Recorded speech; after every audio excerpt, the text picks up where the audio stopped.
一诺千金，诚信至善，耶！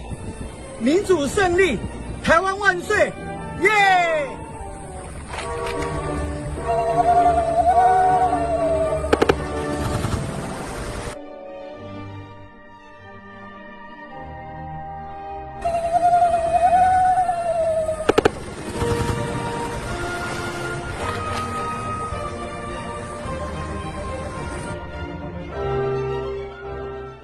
一诺千金，诚信至善，所以这一次的跳海是庆祝，心情跟12年前在败选之后，那凄风苦雨下去跳海，那个心境是截然不同的。一诺千金，诚信至善，这男子汉大丈夫，这是最基本、最起码的，要说到做到，要么不说。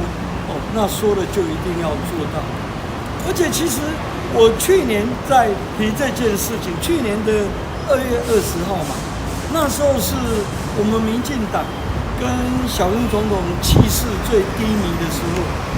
那因为我的自虐一向都很灵验，所以我就希望说，那是不是借由我的自虐，那我反过来。我来赌说，如果小英总统胜选，那我就用跳海来庆祝。所以这一次的跳海是庆祝，心情跟12年前在败选之后，那凄风苦雨下去跳海，那个心境是截然不同的。但是因为我是认为兑现承诺。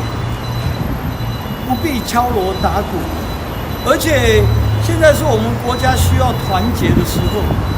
我不希望在国民党他们的支持者的伤口上面撒盐，所以我就这1、2天都避开，没有提这个事。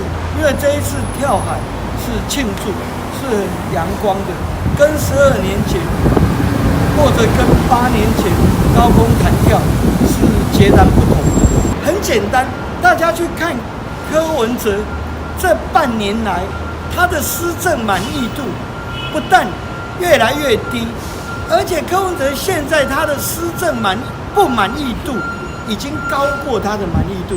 这半年来柯市长的不满意度已经高过满意度，所以他完全没有翻身的机会啦。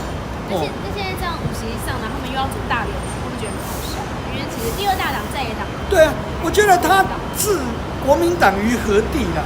好歹国民党虽然败选，也还是最大的在野党，也还是我们国内第2大党啊。